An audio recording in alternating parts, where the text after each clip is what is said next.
We've all heard of the phrase movement god, and we all probably know at least one of the popular movement players, Asu, Fade, Lyric, or Taxi. And there are a lot more up and coming players, like look at Guapi, Lemonhead, Lamic, all those guys. When I'm on Twitch, I'm hoping at least one of these guys are streaming so I can watch some flashy plays, but I think the sheer amount of eyes on these movement players has had a major impact on Apex and the Apex community. I think movement in Apex has become one of the must-haves when it comes to skill sets in Apex Legends, and I think that's just wrong. I too pride myself on movement. I like to enter games, tap strafe, wall bounce, super glide as much as the next man, but had I not learnt these movement techniques, I think I'd be in a similar spot in terms of skill in my Apex career, and I might even dare say I'd be even better at the game than I am now. Movement has been blown up as this must-need skill to be an unkillable god, and that's just not true. In this video, I'm going to go over why movement is overrated, the bare minimum movement you should be doing, and what I think are the most important skills to master and get better at Apex Legends. Whether you're new, or you've been playing the game for a while and you're stressing about your movement, please keep watching this video because I'm going to clear a couple things up and hopefully give you a better mindset to play Apex with. So before I want to get into it, I want to make it clear that when I'm talking about movement, I mean more advanced movement techniques. Wall bouncing, tap strafing, raw strafing, I think that's how you say it, super gliding, and zipline jumping. Unfortunately, I'm not going to be telling you in this video that you can get away with not strafing, peeking in and out of cover and all that. Unfortunately, that movement is essential, and we will cover a little bit more of that later.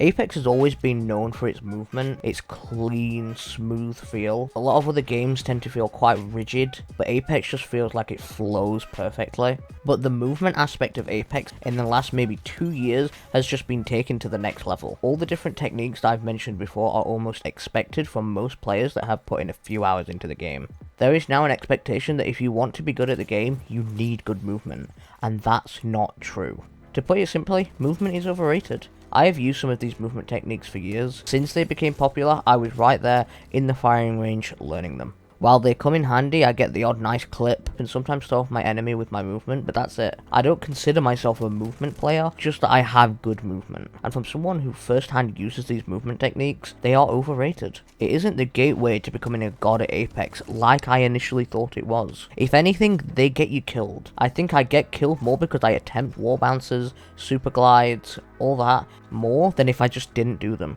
I really believe if I put in the time and effort to improving the skills that actually matter in Apex, rather than hyper-focusing on movement, I'd be a better player. This video is more for the players that really want to improve at Apex. If you want to become a movement god for content or for whatever reason, go for it. It is fun to do, and I do not want you to think that you can't do it. However, when it comes to improving at Apex, I wouldn't really recommend focusing on these movement techniques. I would highly recommend focusing on the essentials first. And the essentials are game sense and aim. Game sense obviously covers things like using cover, good positioning, things like that. For example, two players most of you will know, Shiv FPS and Imperial Hal. Shiv FPS describes himself as a pre-season movement player. He doesn't tap strafe, wall bounce or anything. He doesn't even have any of the keybinds required to do so, I'm pretty sure. He just plays the game. And if you watch his gameplay even for a minute, you will see he uses aim and game sense to outplay everyone in his lobbies. He solo queues through top pred lobbies and still kills pro players. There's a reason he's called the Warlord of Apex. Recently I've taken a lot of inspiration from him and just started focusing on the things that really matter, such as my aim and game sense.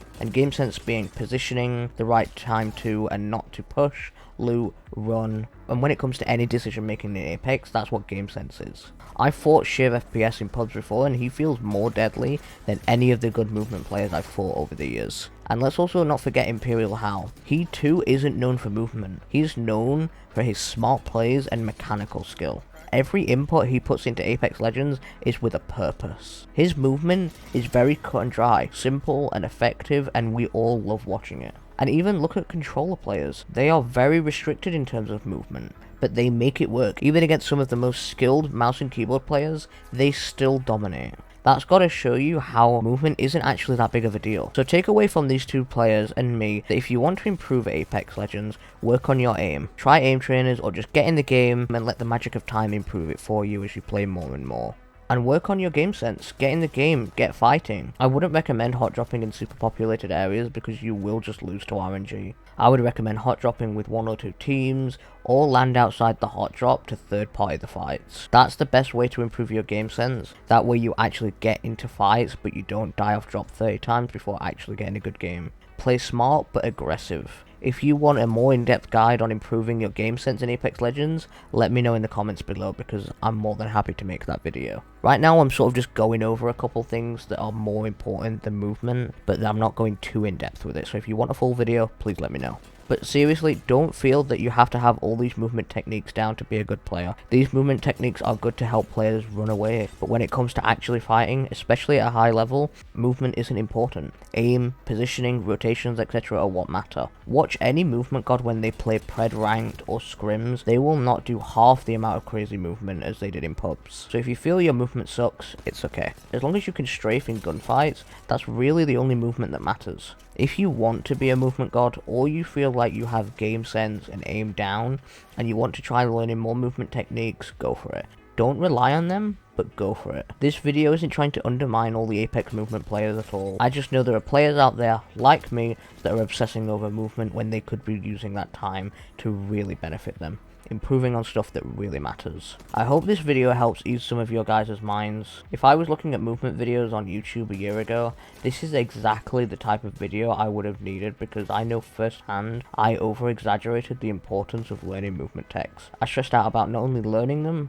but using them in game. And I wish I didn't. I'd be a better player if I took time to learn what really mattered, instead of learning all the flashy movement.